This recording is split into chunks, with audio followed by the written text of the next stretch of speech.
إياك نعبد وإياك نستعين اهدنا الصراط المستقيم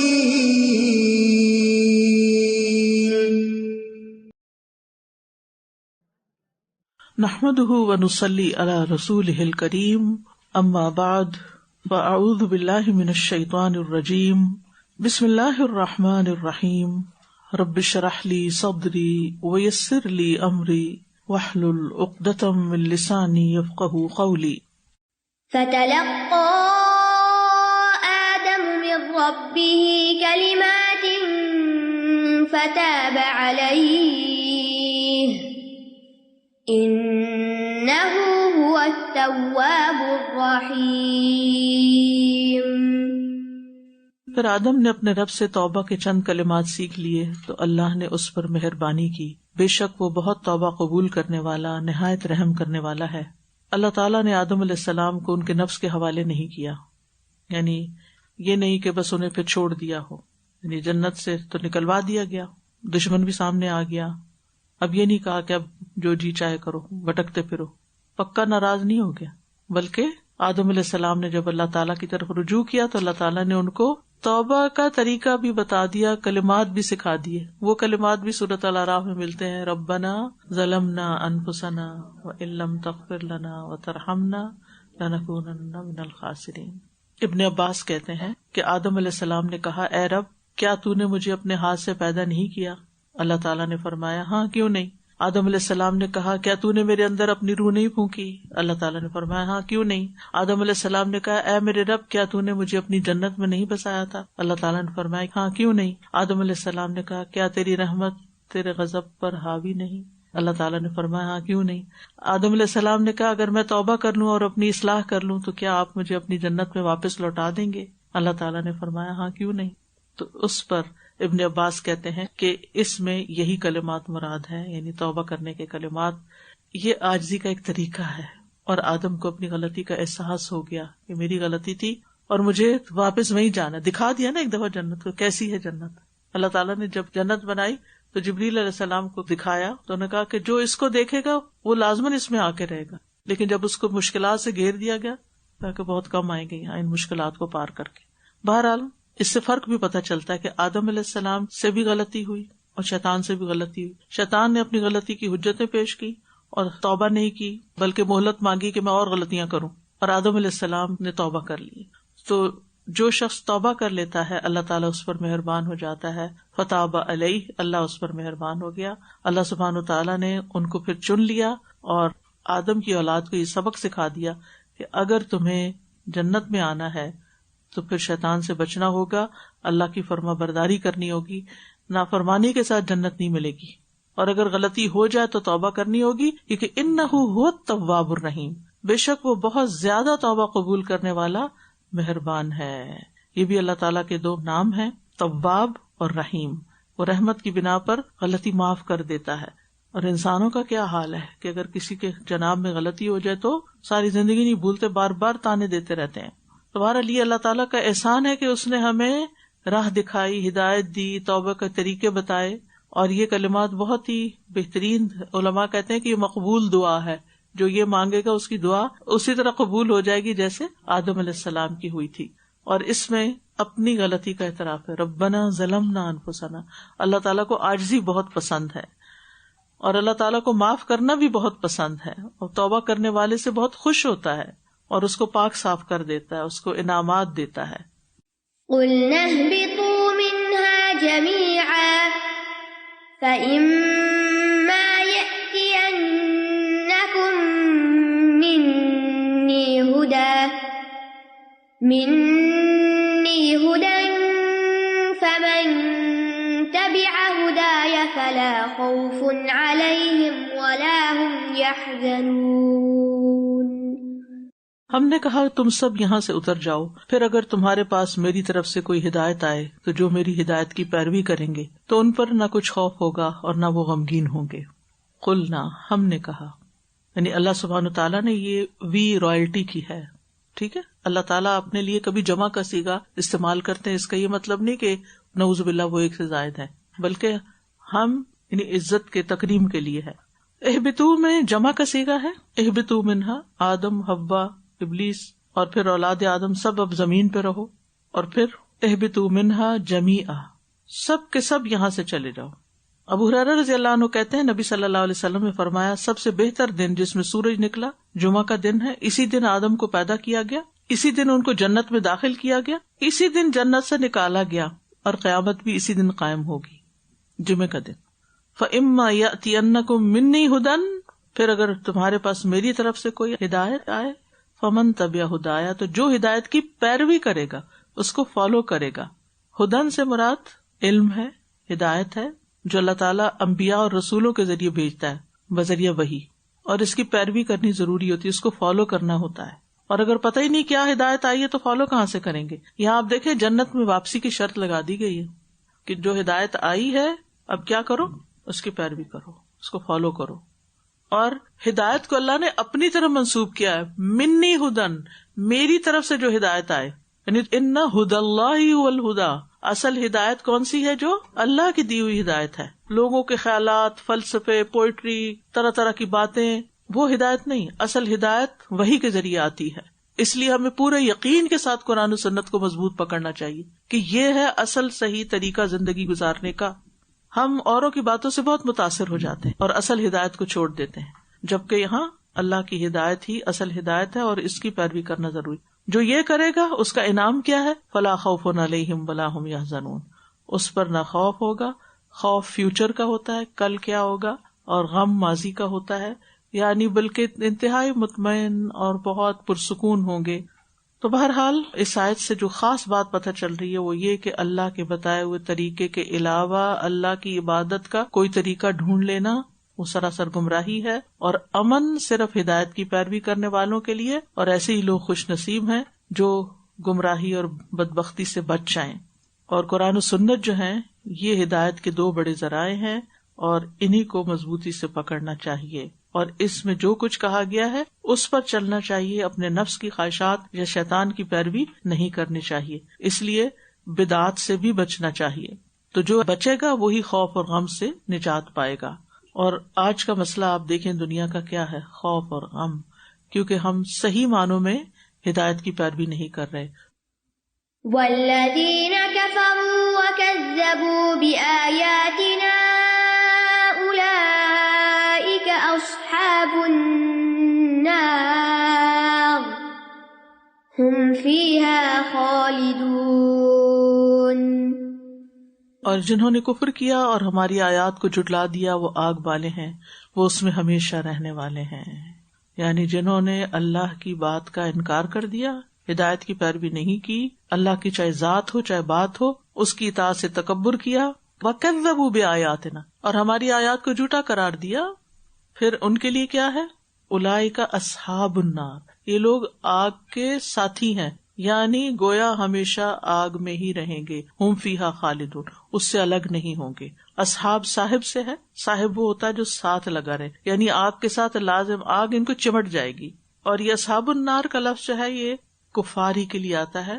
اہل ایمان میں سے اگر کوئی غلط کام کر کے جہنم میں گئے تو وہ وہاں سے نکال دیے جائیں گے، وہ اصحاب النار نہیں ہوتے. جیسے شیطان نے انکار کر دیا تھا نا سجدے سے کہ میں نہیں کرتا، یعنی جب انسان سجدہ کرتا نا، نماز پڑھتا، تو وہ روتا ہے کہ انسان کو سجدہ نہ کرنے کی بنا پہ میں راندہ درگاہ ہوا، اور اب انسان اللہ کو سجدہ کر کے اللہ کے قریب ہو رہا ہے. کیونکہ سب سے زیادہ قریب انسان کب ہوتا ہے؟ جب سجدے کی حالت میں ہوتا ہے.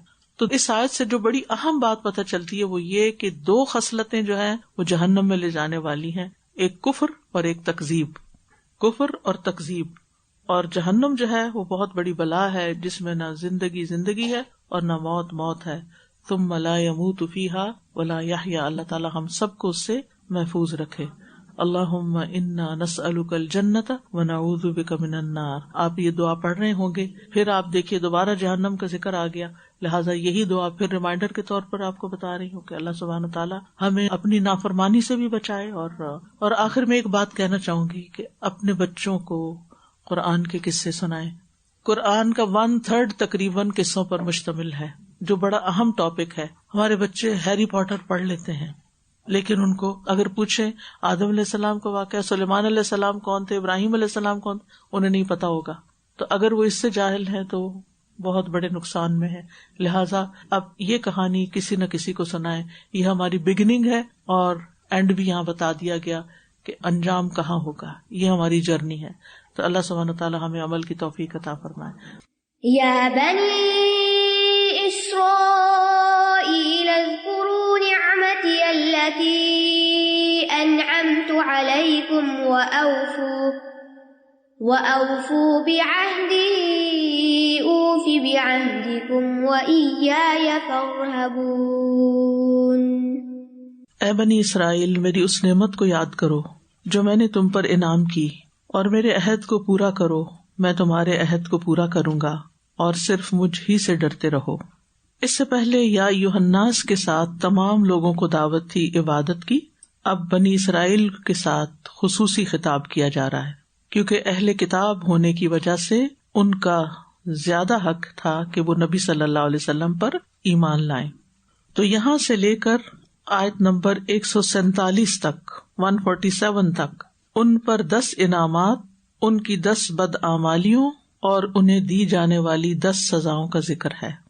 یعنی اللہ سبحانہ تعالیٰ نے جن انعامات کی یہاں بات کی ہے، یا بنی اسرائیل اذکروا نعمتی، تو نعمت ایک نہیں تھی بلکہ نعمتیں بھی اس کا ترجمہ کیا جاتا ہے. میری ان نعمتوں کو یاد کرو. تو وہ نعمتیں کیا تھی اس کی تفصیلات آگے دیکھیں گے. اور پھر اس کے مقابلے میں عبادت کی بجائے، اطاعت کی بجائے انہوں نے کیا کیا؟ بدعمالیاں کی. اور پھر اللہ سبحانہ تعالیٰ کی طرف سے ان پر سزائیں بھی آئیں. تو اب ان سب تفصیلات کو بیان کیا گیا. کیوں بیان کیا جا رہا ہے؟ تاکہ ہمیں سبق حاصل ہو کہ کوئی بھی امت جس کو اللہ تعالیٰ چن لیتا ہے، جس کے پاس رسول بھیجتا ہے، کتابیں دیتا ہے، پھر اگر وہ بدعمالیاں کرتے ہیں تو ان کو آخرت سے پہلے دنیا میں بھی سزا ملتی ہے. اور بنی اسرائیل کا نمونہ ہمارے سامنے ہے. تو یا بنی اسرائیل، اے بنو اسرائیل. اسرائیل یعقوب علیہ السلام کا لقب ہے. اے اسرائیل کی اولاد. یعقوب علیہ السلام کون ہے؟ یعقوب بن اسحاق بن ابراہیم خلیل اللہ علیہم السلام. اور عبرانی زبان میں اسرائیل کا مطلب ہے عبداللہ. تو یہاں ایک نیک باپ کی اولاد کی حیثیت سے خطاب کیا جا رہا ہے. اے ابن کریم، ابن کریم، ابن کریم کے بیٹو، اے معزز ترین باپوں کی اولاد، اے بنی اسرائیل.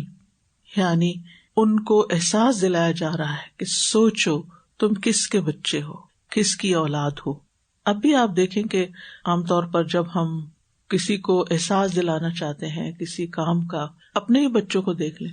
تم سوچو کس کی اولاد ہو. کیا تمہیں یہ کام زیب دیتا ہے؟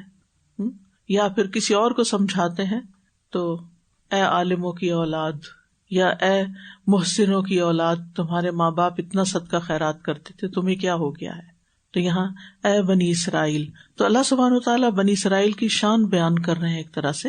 اور ان میں سے کچھ نیک لوگ بھی تھے اور کچھ دوسرے ان کے علاوہ. لیکن یعقوب علیہ السلام اللہ کے صالح اور نیک بندے تھے، لیکن ان کی اولاد میں سے کچھ نیک تھے، کچھ ظالم تھے. اور یہ جن کی اولاد تھے انہیں سب سے معزز لوگ کہا گیا. نبی صلی اللہ علیہ وسلم سے پوچھا گیا من اکرم الناس، لوگوں میں سب سے زیادہ معزز کون ہے؟ تو آپ نے اس کے بارے میں بتایا کہ سب سے زیادہ معزز اللہ کے نبی یوسف علیہ السلام، جو خود نبی تھے، باپ نبی تھے، دادا نبی تھے، پردادا بھی نبی تھے، جو اللہ کے خلیل ہیں. یعنی نسل در نسل ان کے اندر نیکی تھی، تقویٰ تھا. اور یہاں یا بنی اسرائیل کہہ کے مدینہ کے یہود سے خطاب ہے، اور یہود کے علاوہ نصارہ سے بھی، کیونکہ یہود اور نصارہ دونوں ہی بنی اسرائیل سے تعلق رکھتے تھے. عیسیٰ علیہ السلام بھی بنی اسرائیل کی طرف بھیجے گئے تھے. لیکن یہاں یہ یاد رکھیے کہ اسرائیلی ہونا ایک نسب ہے، یہودیت مذہب ہے. ہر یہودی اسرائیلی نہیں ہوتا، لیکن عموماً ہر اسرائیلی یہودی ہوتا ہے، یا پھر وہ مسلمان ہو جائے. تو جیسے کچھ لوگ مسلمان بھی ہوئے over the period of time. تو مدینہ میں بنی اسرائیل میں سے یہودیوں کے 3 قبائل آباد تھے، بنو قینقاع، بنو نذیر اور بنو قریظہ. یہ 3 قبیلے مدینہ میں رہائش پذیر تھے، اور یہ اس وجہ سے یہاں آئے تھے کہ انہیں آپ کی ہجرت کا مقام معلوم تھا کہ نبی صلی اللہ علیہ وسلم یہاں پر تشریف لائیں گے اور وہ ان آخری نبی پر ایمان لائیں گے اور ان کی پیروی کریں گے.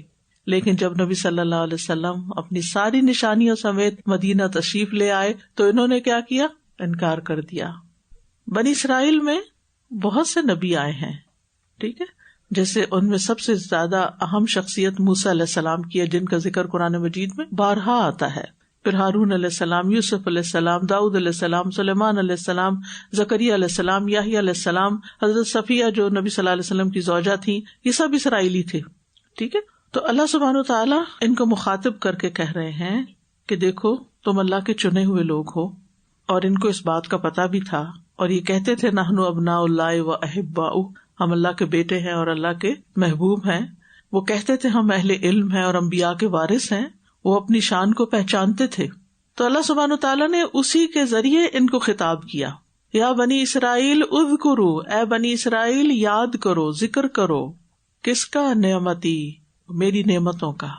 التی انعمت علیکم، وہ جو میں نے تم پر انعام کی. یعنی اس نعمت کو اپنے دلوں میں یاد کرو، زبانوں سے اس کا ذکر کرو اور اپنے عمل سے اس کا اظہار کرو. تو ذکر بھی 3 طرح سے ہوتا ہے، جیسے شکر 3 طرح سے ہوتا ہے. ایک یہ کہ انسان خود پر جو اللہ تعالیٰ کی نعمتیں ہیں دل ہی دل میں ان کے بارے میں سوچے، غور کرے. جیسے ابھی میں نے بنو آدم کے اوپر اللہ تعالیٰ کے احسانات کا ذکر کیا، یہ اللہ کی نعمتیں ہیں ہم سب پر ایز اے ہول. اور پھر ہر انسان کو الگ الگ بھی کچھ خاص چیزیں ملی ہوتی ہیں، تو وہ ہمیں دل دل میں دہراتے رہنا چاہیے. اس کا فائدہ کیا ہوتا ہے کہ پھر شکر ادا ہوتا ہے، پھر انسان کے دل میں اللہ کی محبت پیدا ہوتی ہے، عبادت کا شوق پیدا ہوتا ہے. اور دوسرا یہ کہ وَأَمَّا بِنِعْمَةِ رَبِّكَ فَحَدِّثْ، کہ جہاں تک تیرے رب کی نعمت کا تعلق ہے تو اس کا ذکر کرو، اس کو بیان کرو. تو ہمیں کیا کرنا چاہیے؟ دوسروں کے سامنے بھی نعمتوں کا ذکر کرنا چاہیے، نعمتوں کو گنوانا چاہیے. لیکن اس کے برعکس ہم عام طور پر کیا کرتے ہیں؟ نعمتوں کا ذکر کرنے کی بجائے زیادہ ذکر کس چیز کا کرتے ہیں؟ اپنی مشکلات کا. جس مجلس میں بیٹھ جائیں، جس انسان سے ملاقات کر بیٹھیں، اسی کے آگے رونا رونا شروع کر دیتے. یہ کیا ہے؟ ہر وقت تکلیف کا ذکر کرنا، ہر وقت مصیبت کا ذکر کرنا، ہر وقت پریشانی کا ذکر کرنا، یہ ناشکرا پن ہے. مصیبت آنے پر کیا کرنا چاہیے؟ صبر کرنا چاہیے. اور نعمت ملنے پر کیا کرنا چاہیے؟ شکر کرنا چاہیے. اور شکر دل میں بھی، زبان میں بھی اور عمل سے بھی ہوتا ہے، جبکہ صبر زبان سے نہیں ہوتا، وہ اپنے رویے سے ہوتا ہے، وہ سب سے زیادہ عمل کے ساتھ ہوتا ہے. ٹھیک ہے، لیکن اللہ تعالیٰ فرماتے قلیل من عبادی الشکور، میرے بندوں میں سے شکر گزار بہت کم ہے. اور یہ نعمتیں جو تھی ان پر دینی بھی تھی، دنیاوی بھی تھی.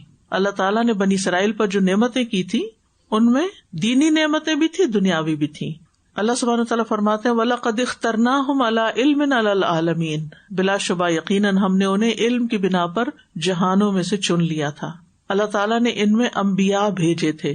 اِذْ جَعَلَ فِيكُمْ أَنْبِيَاءَ وَجَعَلَكُمْ مُلُوكًا، اللہ تعالیٰ نے ان میں بادشاہ بھی بنائے تھے، جیسے داؤد علیہ السلام، سلیمان علیہ السلام اور طالوت ملکا. ان کو کتاب بھی ملی تھی اور حکومت بھی ملی تھی. ابھی آپ پوائنٹس لکھتے جائیں کہ کیا کیا ان کو نعمتیں ملی تھیں. وَلَقَدْ آتَيْنَا بَنِي إِسْرَائِيلَ الْكِتَابَ وَالْحُكْمَ وَالنُّبُوَّةَ وَرَزَقْنَاهُمْ مِنَ الطَّيِّبَاتِ وَفَضَّلْنَاهُمْ عَلَى الْعَالَمِينَ. سورۃ الجاثیہ کی آیت نمبر 16 میں آتا ہے کہ یقیناً ہم نے بنی اسرائیل کو کتاب دی، حکم دیا یعنی حکومت، نبوت دی، انہیں پاکیزہ چیزوں سے رزق دیا، انہیں جہانوں پر فضیلت بخشی. اس کے علاوہ ان کی توبہ بھی قبول کی جب انہوں نے بچڑے کو معبود بنا لیا تھا. ثم بعثناکم من بعد موتکم لعلکم تشکرون، ایک دفعہ ان کے کسی بات کی وجہ سے ان پہ موت آئی، پھر اللہ نے ان کو دوبارہ زندہ کیا. وہ بھی ایک انعام تھا ان پر جب انہوں نے کہا تھا کہ ہم اللہ کو سامنے دیکھنا چاہتے ہیں. پھر اسی طرح اور بھی تفصیلات انشاءاللہ آگے آپ اسی آیت کی مزید تفسیر اگلی آیات میں پڑھتے چلے جائیں گے. ان پر من و سلوہ نازل کیا، ان کے لیے 12 چشمے پھوڑ نکالے جب انہیں پیاس لگی، ان کے لیے بادلوں کا سایہ کیا. یوسف علیہ السلام کے زمانے میں انہیں مصر میں بہت عمدہ ٹھکانہ دیا. تو نعمتوں کی تذکیر کروائی جا رہی ہے کہ اللہ سبحانہ تعالیٰ کی نعمتوں کو یاد کرو تاکہ تم اللہ کا حق ادا کرنے کا سوچو اور اللہ کی عبادت کر سکو. اور پھر یہ کہ آخری نبی کے آنے کو اپنے لیے ایک نعمت سمجھو، اس کا انکار نہ کرو. وَأَوْفُوا بِعَهْدِي، اور میرے عہد کی وفا کرو، میرے عہد کو پورا کرو. یعنی پورے طور پر مکمل کرو. وفا ہوتا ہے پوری طرح کسی کام کو کرنا. یعنی میرے تم پر بہت حق اور پختہ وعدے تھے، اور بعض کو اللہ تعالیٰ نے اس صورت میں بیان بھی کیا ہے، جیسے سورۃ البقرہ ہی کی 63 آیت میں وَإِذْ أَخَذْنَا مِيثَاقَكُمْ وَرَفَعْنَا فَوْقَكُمُ الطُّورَ خُذُوا مَا آتَيْنَاكُمْ بِقُوَّةٍ. تو انہوں نے اس وقت وعدہ کر لیا، وہ پہاڑ ٹل گیا. تفصیل آگے آئے گی. آیت نمبر 83 اور 84 میں آپ تفصیل مزید پڑھیں گے. وَإِذْ أَخَذْنَا مِيثَاقَ بَنِي إِسْرَائِيلَ لَا تَعْبُدُونَ إِلَّا اللَّهَ وَبِالْوَالِدَيْنِ إِحْسَانًا.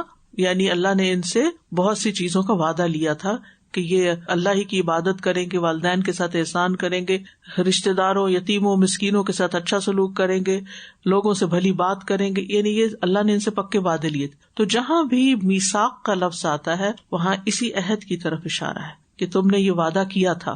کچھ ان کے عہد عقیدے سے تعلق رکھتے تھے، کچھ اخلاقی تھے، کچھ عبادات کے حوالے سے وَأَقِيمُوا الصَّلَاةَ وَآتُوا الزَّكَاةَ، اور کچھ انسانی حقوق کے بارے میں تھے کہ تم اپنوں کے خون نہیں بہاؤ گے. لَا تَسْفِكُونَ دِمَاءَكُمْ وَلَا تُخْرِجُونَ أَنفُسَكُمْ مِنْ دِيَارِكُمْ، اپنے بھائی بندوں کو ان کے گھروں سے نہیں نکالو گے، ایگزائل نہیں کرو گے.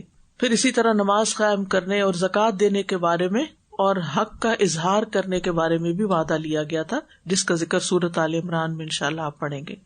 تو تم مجھ سے کیے ہوئے وعدے پورے کرو. اوف بعہدکم، میں تم سے کیے ہوئے وعدے پورا کروں گا. یعنی اللہ تعالیٰ بنی اسرائیل سے اپنے عہد کو پورا کریں گے. کیا ہے کہ میں تمہارے ان اعمال پر تمہیں بہترین جزا دوں گا. سورۃ المائدہ آیت نمبر 12 میں فرمایا لَأُكَفِّرَنَّ عَنْكُمْ سَيِّئَاتِكُمْ وَلَأُدْخِلَنَّكُمْ جَنَّاتٍ تَجْرِي مِن تَحْتِهَا الْأَنْهَارُ. تو یقیناً میں تم سے تمہارے گناہ ضرور دور کر دوں گا اور تمہیں ایسے باغوں میں داخل کروں گا جن کے نیچے سے نہریں بہتی ہیں. تو عمل کی قبولیت اور ثواب کا وعدہ کیا تھا اللہ نے، عزت اور غلبہ دینے کا وعدہ کیا تھا، اپنی رضامندی کا وعدہ کیا تھا. ابن عباس کہتے ہیں اوف بعہدکم سے مراد یہ ہے کہ میں تم سے راضی ہو جاؤں گا. یعنی اگر تم نے اپنے کام پورے کیے جو تم سے کہے گے اور تم نے وعدہ بھی کیا تو پھر جواباً میں بھی تم سے راضی ہو جاؤں گا اور تمہیں جنت عطا کروں گا. یہ ابن کثیر نے لکھا ہے. وَإِيَّايَ فَارْهَبُونَ، اور صرف مجھی سے پس تم ڈرتے رہو. اس سے پہلے یا کہاں پڑا ہے؟ یا کا یہ کس کے لیے ہوتا ہے؟ اختصاص، خاص کرنے کے لیے. اختصاص یعنی وہاں ہم نے کہا تھا خاص تیری ہی عبادت کرے، اور یہاں کیا ہے؟ خاص مجھی سے پس تم ڈرو. اور رہبت کہتے ہیں شدید خوف کو، ایسا خوف جس میں اضطراب بھی شامل ہو. یعنی اے بنی اسرائیل سب سے زیادہ مجھ سے ڈرنا، کسی اور سے نہیں ڈرنا.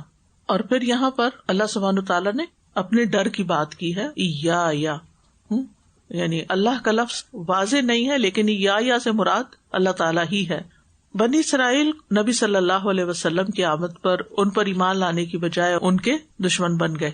تو یہاں پر اللہ تعالیٰ ان کو بتا رہے ہیں کہ مجھ سے ڈرو. اس بات سے نہ ڈرو کہ نبی صلی اللہ علیہ وسلم کو ماننے سے تمہاری سرداری ختم ہو جائے گی اور تمہاری دنیا چلی جائے گی، تمہاری مذہبی ٹھیکیداری چلی جائے گی.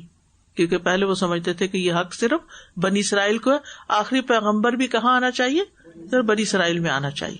لیکن جب وہ بنی اسرائیل میں نہیں آیا تو پھر وہ اس کے انکاری ہو گئے. اب ان کو پہلے کہا جا رہا ہے نعمتیں یاد کرو. مقصد کیا ہوتا ہے نعمت یاد کرانے کا کسی کو؟ کہ اللہ کا احسان مانو اور بات مانو. اور جب کوئی نہیں مانتا تو پھر آخر میں کیا ہوتا ہے؟ ڈرایا جاتا ہے. نہیں مانو گے تو پھر دیکھنا ہوتا ہے کیا تم سے. دونوں طرح سے سمجھایا گیا ہے. تو اس آیت سے جو بات ہمیں پتہ چلتی، جو فوائد ہمیں پتہ چلتے ہیں کہ انسان کو اللہ کی نعمتوں کو یاد کرنا چاہیے. نعمت کی یاد دہانی حق کو قبول کرنے کا سبب بنتی ہے. اور یہ یاد رکھنا چاہیے کہ ہر نعمت اللہ کی طرف سے ہے. اللہ کی نعمتوں کو تو شمار ہی نہیں کیا جا سکتا. اور دین کا ملنا، کسی خاندان کے اندر نبوت کا ملنا، یہ اللہ تعالیٰ کی بہت بڑی نعمت ہے. الیوم اکملت لکم دینکم واتممت علیکم نعمتی. وہاں نعمت کس کو کہا گیا؟ دین اسلام. یعنی نعمتیں تو بہت ساری ہیں. جب ہم کہتے ہیں صراط الذین انعمت علیہم تو اس سے مراد کیا ہے؟ ہمیں ان لوگوں کا راستہ دکھا جن کے پاس بہت سا مال ہے، یا جن کے بہت سی اولاد ہے، یا جن کے پاس دنیاوی اسٹیٹس بہت سا ہے. یہ مراد ہے؟ نہیں. اس سے مراد انبیاء، صدیقین، شہداء. ان کے پاس کیا تھا؟ ان کی فضیلت کس بنا پر ہے؟ دین کی بنا پر. لہٰذا ہمیشہ یہ یاد رکھیے کہ دین سب سے بڑی نعمت ہے. دین سب سے بڑی نعمت ہے. یعنی نعمتیں تو بے شمار ہوتی ہیں لیکن دین سب سے بڑی نعمت. یہ پکا رکھیں اپنے دل میں اور اس پر شکر ادا کرتے رہیں. اور یہ آپ نے اپنے بچوں کو بھی بتا کر جانا ہے دنیا سے کہ آپ مسلمان ہو, یہ آپ پر اللہ کا سب سے بڑا انعام ہے. کیونکہ ہمارے بچے عام طور پر دین لے کے شرمندہ ہوئے پھرتے ہیں پیئر پریشر کی وجہ سے, اپنی آئیڈینٹی شو نہیں کرتے, اپنے ناموں کے پروننسیشن بدل دیتے ہیں. اگر انہیں یہ احساس ہو کہ یہ نعمت ہے تو وہ اس کا اظہار کریں. وَأَمَّا بِنِعْمَتِ رَبِّكَ فَحَدِّثْ, لیکن وہ اس کو نعمت سمجھتے نہیں ہیں. پھر اسی طرح آپ دیکھیں جسم ہمارا اللہ کی نعمت ہے, صحت نعمت ہے, وقت نعمت ہے. نعمتوں کا شکر ادا کریں تو اللہ تعالیٰ اور نعمت دیتا ہے, اور اگر ناشکری کریں تو پہلے بھی جاتی ہیں. تو ہمیں شکر ادا کرنے کی توفیق بھی مانگنی چاہیے کہ اللہ تو ہمیں ہمیشہ شکر گزار بنا. اس آیت سے یہ بات بھی پتہ چلتی ہے کہ اگر کسی کو کچھ سمجھانا ہو تو اس کو بڑے ادب احترام اور اچھے طریقے سے مخاطب کریں, یعنی پیار سے مخاطب کریں, اس کو عزت دیں, اس کو اس کا مقام اور رتبہ یاد کرائیں. کیونکہ عام طور پر آپ اگر کسی کو کچھ نصیحت کرنا چاہتے ہیں اور پہلے اس کو خوب ذلیل کرتے ہیں, جیسے بچوں کو عام طور پر ڈانٹ ڈپٹ کر کے پھر میں نے تمہیں 100 دفعہ کہا کہ یہ کام کیا کرو, تو پھر وہ کام نہیں ہوتا. تو یہاں اللہ تعالیٰ کتنے اچھے طریقے سے ان کو, یا بنی اسرائیل ان کے لیے جو سب سے زیادہ عزت کا لقب تھا اس سے ان کو پکارا گیا ہے. نبی صلی اللہ علیہ وسلم نے جب ہرقل کی طرف خط لکھا تو کیا لکھا؟ عظیم الروم. کسرا کی طرف لکھا عظیم الفارس. یہ نہیں کہا اے کافر, اے مشرک, اے غدار, اے فلان. نو, کوئی ایسے لقب نہیں دیے بلکہ ان کو بھی عزت سے پکارا. پھر اسی طرح یہ ہے کہ اللہ تعالیٰ کے ساتھ کیے ہوئے عہد پورے کرنے. ہمارے کون سے عہد ہوتے ہیں؟ جو اللہ کے ساتھ ہوتے ہیں. بندوں کے عہد کی بات نہیں کر رہی. یس, نظر مان لیتے ہیں, منت مان لیتے ہیں, اور پھر کچھ دن کے بعد کیا کرتے ہیں؟ بڑا مشکل ہے, کوئی اور طریقہ بتا دیں اب اس سے نکلنے کا. تو پہلے تو سوچ سمجھ کے مانگے, جلد بازی میں نظر نہ مانے, لیکن اگر مان لی ہے تو اس کو پورا کرے. ٹھیک ہے, اللہ کے ساتھ کیے ہوئے وعدے پورے کرے, اور پھر جو کرے گا اللہ سبحانہ و تعالیٰ اپنا وعدہ پورا کرے گا کہ اس کو سزا نہیں دے گا. اسی طرح فرائض کی ادائیگی کرنے سے اللہ کا وعدہ ہے کہ پھر اللہ سبحانہ و تعالیٰ اس کو جنت میں داخل کرے گا. 5 وقت کے نمازی سے بھی اللہ نے وعدہ کیا ہے. پھر اسی طرح اوور آل ان جنرل دین کے جو احکامات ہیں ان کی حفاظت کرنے والوں سے بھی اللہ کا وعدہ ہے. نبی صلی اللہ علیہ وسلم نے ابن عباس کو یہ وصیت کی تھی, احفظ اللہ یحفظک, احفظ اللہ تجدہ تجاہک. اللہ کے احکام کی حفاظت کرو, اللہ تمہاری حفاظت کرے گا. اللہ کی حفاظت کرو, تم اسے اپنے سامنے پاؤ گے, اللہ تمہاری مدد کرے گا. اور پھر آخری حصے سے کیا سیکھا؟ وَإِيَّايَ فَارْهَبُونَ. سخت ڈر اور خوف بندوں کا نہیں ہونا چاہیے, صرف اللہ کا ہونا چاہیے. اس کا فائدہ کیا ہوتا ہے؟ جب ہم سب سے زیادہ اللہ سے ڈرتے ہیں تو فائدہ کیا ہوتا ہے؟ جب بندوں سے ڈرتے ہیں نا تو پھر ہم بندوں کو ہی پلیز کرنے کی کوشش میں لگے رہتے ہیں. یہ ناراض نہ ہو جائے, یہ ناراض ہو گیا تو پھر میرا فلاں فائدہ جو اس سے لگا ہوا ہے وہ ختم ہو جائے گا, اور یہ میری روزی چلی جائے گی, میری جاب چلی جائے گی, اور میں نے یہاں نماز پڑھ لی تو پتہ نہیں کیا ہو جائے گا, کوئی اٹیک ہو جائے گا مجھ پر. انہیں اس قسم کے جو بندوں کے خوف ہوتے ہیں, یہ جو پیئر پریشر ہے یہ بھی بندوں کا ہی خوف ہوتا ہے نا ایک طرح سے. اس لیے ان کو خوش کرنے کے لیے اپنا دین ایمان ہر چیز قربان کیے ہوتے ہیں. جیسے حجاب کی بات ہے تو حجاب کرنے میں کیا چیز رکاوٹ بنتی ہے؟ لوگوں کا خوف. اگر اللہ کا خوف ہو تو آپ کسی سے کیوں ڈریں؟ کسی سے نہیں مجھے ڈرنا, مجھے وہ کرنا ہے جو اللہ نے چاہا کرو. آپ کا ڈر نکل گیا. تو یہ ڈر کہاں ہوتا ہے؟ باہر ہوتا ہے یا اندر ہوتا ہے؟ کہیں اندر ہوتا ہے, اپنے اندر ہوتا ہے. یعنی باہر کوئی ایسی چیزیں ہوتی بھی نہیں. ہمیں جب خوف آتا ہے نا, ہم بیٹھے ہوتے ہیں, خیال آتے پتہ نہیں یہاں کسی چیز کی پریزنس نہ ہو. وہ تو ہر وقت ہے, فرشتوں کی بھی ہے, جنات کی بھی ہے, اور اللہ ہی جانتا ہے کون کون ہے. اللہ کے لشکروں کو اللہ کے سوا کوئی نہیں جانتا. تو کسی چیز سے ڈرنے کی ضرورت نہیں, اللہ سے ڈرنے کی ضرورت. کل ہم نے پڑھا تھا نا, لا خوف علیہم ولا ہم یحزنون. اللہ کا خوف آتا ہے تو بندوں کا نکل جاتا ہے, دنیا کا خوف پھر نکل جاتا ہے. کیونکہ انسان جس سے ڈرتا ہے نا اس کا غلام ہو جاتا ہے, پھر اس کے آگے سر جھکا سرنڈر کر دیتا ہے. تو اللہ تعالیٰ کے احکامات کے معاملے میں کسی سے ڈرنا نہیں, نہ ماں باپ سے ڈرنا نہ کسی اور سے ڈر. بعض اوقات ہم کوئی اچھا کام کیوں نہیں کرتے؟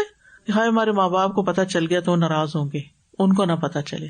اس کا مطلب ہے کہ اللہ سے زیادہ ماں باپ سے ڈر رہے ہیں. تو ہمیں نہ کسی استاد سے ڈرنا. ٹھیک ہے, ایک عزت ہے, احترام ہے, سب کے ساتھ اچھا سلوک رکھنا, اور یہ مطلب نہیں کہ ماں باپ سے ڈرتے نہیں تو ان کر دے کہ ہم نہیں ڈرتے ماں باپ سے اس لیے ہم روڈ ہیں ان کے ساتھ. نو, اس کا مطلب یہ ہے کہ جہاں اللہ کا حکم آئے تو پھر اللہ کا حکم اوپر اور ماں باپ کا حکم نیچے.